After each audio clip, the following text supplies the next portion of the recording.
Good afternoon, Mr. Jackson. Yes, sir. This is Jackson. What roles does hip-hop play in our business economy? First of all, hip-hop is a talent pool. Not only do you see hip-hop now in the music, you begin to see hip-hop in the movies, hip-hop in the purchasing of goods and services.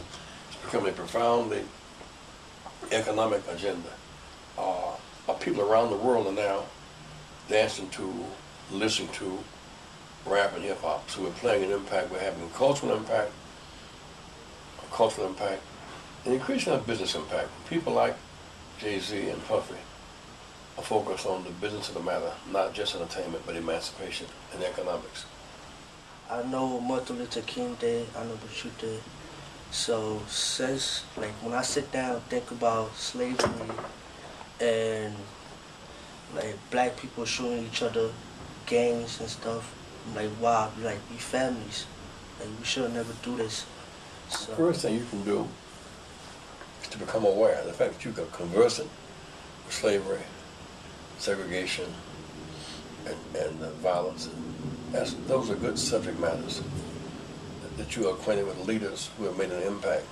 Good step. The third one is don't self-destruct. You must not, as a committee of one, you must avoid drugs and guns and self-destruction and self-degradation. You must not degrade women or degrade other people. Jay-Z said the other day he was reconsidering using the word bitch because he has a daughter now. That's been a protest for a long time. We should not demean each other. We should not discredit each other. You should not call or yell at anything that you wouldn't want your mother called or your sister called. That's the measurement, right? Yeah. But also study diligently. Because at the end of the day, strong minds break strong chains. So I want you to focus on having a good mind which comes to study, a work ethic, the courage of your convictions, a character to be trusted. If you will do those things, you'll make a great impact. One more question. Can you explain me the Wall Street project?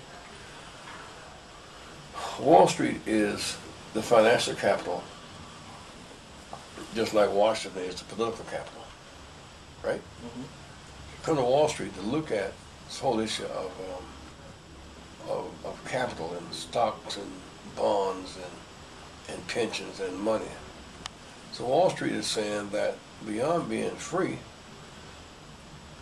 we don't want to be free to starve, free to be impoverished. We want to be free to build and to grow.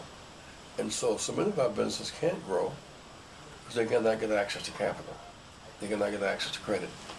Case in point, 50 million Americans are in poverty now. 53 million are food insecure. They are what they call unbankable. They need to borrow $300, $400, $500. You can't go in the front door and borrow that kind of money. You've got to learn the science of capital. You ought to have a checking account. Just to know how to write a check. You ought to have a savings account, even if it's just a small amount of money in it. And something increasingly we're talking about alternative banking.